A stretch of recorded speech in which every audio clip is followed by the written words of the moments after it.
intinya orang Jawa memahami, tetapi ketika diturunkan kepada anak-anaknya bisa berubah maknanya. Banyak sekali istilah Islam yang diambil dalam bahasa Indonesia ataupun bahkan dalam budaya Jawa. Ada istilah selamatan. Selamatan itu ya kira-kira dari kata salamah itu ya, kemudian jadi kenduren. Selamatan. Pak Budi senang kenduren. Misalnya nggak pernah kelaparan. Hari ini kenduren yang ini, hari ini kenduren yang ini. Ada istilah misalnya kemarin yang saya ceritakan, dilalah ya, dilalah saja. Saya dulu pernah menanyakan dilalah itu sebenarnya asalnya dari bahasa Arab atau bahasa Jawa? Ada yang tahu? Dilalah itu bahasa apa? Nah, dua akarnya. Cuma otak-atik gatot dilalah itu kira-kira ujungnya Allah gitu. Kalau kita lihat kata di dalam bahasa Arab itu artinya itu kepunyaan. Nah, kemudian di depannya ada kata Allah jadi dillah. Cuman mungkin orang Jawa kan susah sebutnya, jadi dilalah. Kata konsep dilalah ini sebenarnya sangat bagus. Mungkin dugaan saya orang tua kita zaman dulu itu sudah bagus pemaknaan kata dilalah itu sama dengan qadarullah tadi. Tapi kemudian maknanya berubah menjadi apa Pak? Dilalah itu apa? Kebetulan. Nah itu yang perubahan dari qadarullah dilalah itu kemudian menjadi kebetulan, itu yang kurang tepat. Di itu kepunyaan Allah, dillah itu kepunyaan Allah. Artinya apa? Segala sesuatu sampai daun jatuh pun Allah tahu, Allah yang menghendaki itu. Jadi istilahnya tidak ada Bapak mau haji kebetulan, tidak ada. Kok kebetulan ada rezeki, tidak ada. Nah, nggak ada yang kebetulan dapat rezeki. Kebetulan ketemu itu tidak ada. Allah sudah mempertemukan kita. Gitu. Allah sudah menjatuhkan daun. Allah sudah memberi kita rezeki dengan bighairi hisab atau bighairi tanpa diduga-duga. Itu Allah sudah merencanakan itu semua. Bahkan kita semua sudah direncanakan oleh Allah kapan hidupnya, keluar dari perut siapa, mau lahir di mana, mau meninggal di mana, kita saja yang tidak tahu. Nah, pewarisan seperti ini perlu ada koreksi. Mudah-mudahan generasi ke depan dilalah itu artinya dirubah oleh kebetulan, ganti saja dengan qadarullah. Allah mentakdirkan bahwa ada sesuatu terjadi. Kemudian ada lagi istilah berkatan. Berkat. Kalau dikasih berkat senang Mbak ya. Berkatnya hari ini dari desa yang ini, hari ini desa yang ini gitu ya. Akhirnya setiap minggu beda dengan tonjokan, nah itu lain lagi. Kalau ditonjok harus kembali ya. Bapak Ibu sekalian, kata berkah ini adalah kata kunci hidup kita semua. Mohon jangan ingat berkah itu satu wadah nasi, di dalamnya ada bahkan macam-macam yang kecil-kecil kadang-kadang kita nggak makan ya. Ada sayuran, ada gerai petek, ayam. Ya, yang dulu itu juga kadang-kadang saya protes juga, berkatan itu ya sesuai zaman gitu loh. Kalau gerai petek itu kan zaman dulu, anak-anak sekarang nggak suka berkatan tapi isinya roti gitu, tetap selesai. Berkah itu artinya berkah itu termakan. Jangan-jangan tidak berkah kalau tidak termakan. Karena inti kata berkah itu, kalau dalam beberapa pendapat ulama, berkah itu artinya, makna artinya yang pertama adalah ziyadah. Berkah itu artinya ziyadah, bertambah. Bertambah apanya? Bertambahnya itu kadang-kadang bukan bertambah jumlah, tapi bertambah kualitasnya. Kita makan satu piring kenyang itu berkah. Kita makan 10 piring masih saja kurang, itu tidak berkah kira-kira. Maka Pak Kuai Syihab mengatakan berkah itu kadang-kadang datang dari yang tidak terduga dan juga bukan bersifat material, bukan hitungan-hitungan jumlah, tetapi kebermanfaatannya itu yang menjadi. Jadi kata berkah itu ada kata bermakna ziyadah, bertambah, rezekinya berkah, rezeki yang bertambah, bermanfaat, bertambah, bermanfaat, itu cirinya dari sebuah keberkahan. Maka kata berkat yang sering diantar ke rumah kita itu, kalau seandainya makanannya itu malah terbuang ke makanan ayam, itu tolong dirubah. Jangan begitu caranya. Belilah makanan-makanan yang kira-kira berkah, termakan. Makanan yang berkah salah satunya adalah makanan yang termakan dengan baik. Dia menjadi asupan dalam diri kita, dalam tubuh kita, menjadi energi untuk kita beribadah. Itu namanya berkah, membuat kita sehat. Nah, kalau berkaitan dengan gerepete, dengan tetek bengek yang itu justru anak-anak tidak menjadi terbuang, itu diragukan keberkahannya. Nah, pola-pola semacam ini zaman sudah berubah, maka ambillah contoh-contoh yang baik untuk kita, makanan-makanan yang baik untuk kita. Jemaah sekalian, kata berkah itu tadi secara bahasa bisa bermakna cirinya bermanfaat atau tidak, ziyadah atau tidak. Kalau kita makan itu tambah sehat atau tidak. Jangan-jangan Bapak Ibu sekalian, kita ini sering sekali terjebak dalam makanan sekarang itu. Bukan hanya makanan itu mencari keberkahan, tapi orang sekarang makan itu mencari enak. Nah, ini yang persoalan, mencari yang enak, bahkan bisa menjadi simbol dari kekayaan.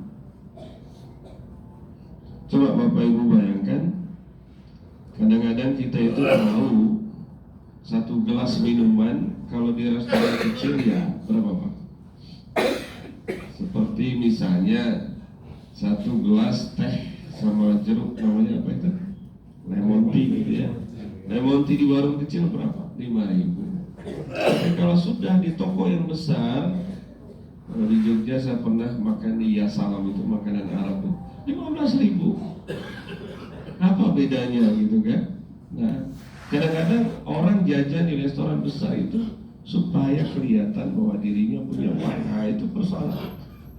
Jadi makan sekarang bisa menjadi simbol kekayaan, menjadi simbol kebesaran dan sebagainya. Oleh karena itu, ciri semacam ini sudah ciri yang di luar keberkahan. Makanlah makan yang wajar, yang memberikan energi pada kita supaya kita bisa lebih kuat beribadah. Jamaah sekalian,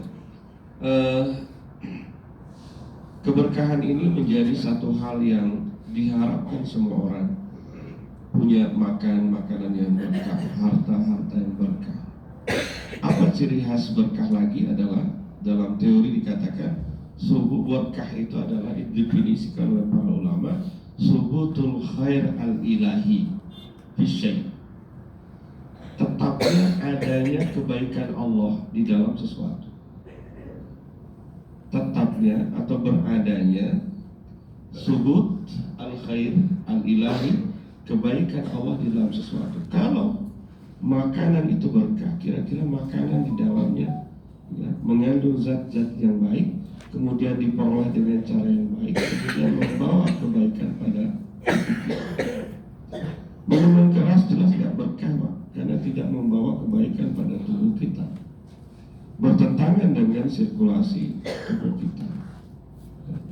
Maka makanan kita harus memilih, selain juga dia baik, ya thayyib gitu, tetapi juga dia bergizi. Maka sekarang kita sering berdoa Allahumma barik. Maka kita sering berdoakan Allahumma barik lana fima razaqtana wa qina adzabannar. masuknya makan ke mulut kita itu makan, tetapi nilai berkahnya belum tentu kita dapatkan. Oleh karena itu kita meminta pada Allah nilai keberkahannya ini yang paling penting. Kata berkah itu juga sering dipakai untuk misalnya dalam pernikahan, misalnya Allahumma, bapak yang sudah nikah mana? Kan? Bapak yang sudah nikah mana ini? Apa doanya ini? Atau bapak mau nikah lagi? Barakallahu laka wa baraka alaika atau barakallahu lakuma wa baraka alaikuma wa jama'a bainakuma fi khair. Seluruh pernikahan berkah. Ya Allah, minta anak yang berkah, minta anak yang berkah, minta harta yang berkah, minta makanan yang berkah, minta haji yang berkah, yang mabrur. Nah, untuk kasus pernikahan ini, Bapak Ibu sekalian, ada dalam kata kunci bahasa Arab itu ada dua. Barakallahu laka, laka dengan alaika, itu ada kunci di situ. Kalau laka itu menunjukkan pada kebaikan, wa baraka alaika itu menunjukkan kepada keburukan. Apa maksudnya? Bapak Ibu, setelah nikah, harus saja yang paling depan saya ini. Setelah nikah seneng apa? Seneng banget. Harus seneng banget. Makanya gemuk dulu ketemu saya. Pertama kali ketemu saya gak gemuk, sekarang gemuk ini karena berkahnya pernikahan. Ada yang susahnya enggak?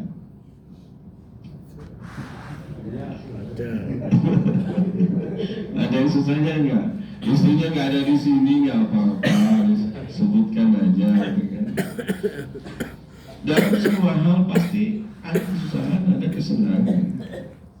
Nah, ala li itu barakallahu laka itu menunjukkan bahwa kesenangan-kesenangan yang muncul setelah pernikahan itu mudah-mudahan menjadi kebaikan. Ada subutul khair, ada kebaikan Allah dalam pernikahan itu. Misalnya Farus yang tadinya kurus jadi gemuk, yang tadinya makan sendiri di warung sekarang dimasaknya istrinya, yang tadinya susah-susah nyuci dicucikan, berkah ya.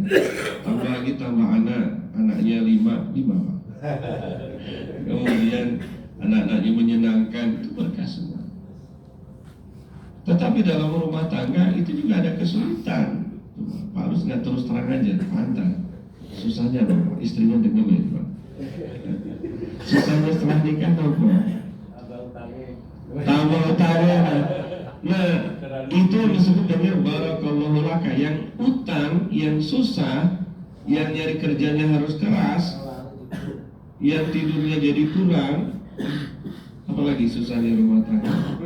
Yang nyari rumah di Jogja sekarang sudah susah. Yang dulu tanahnya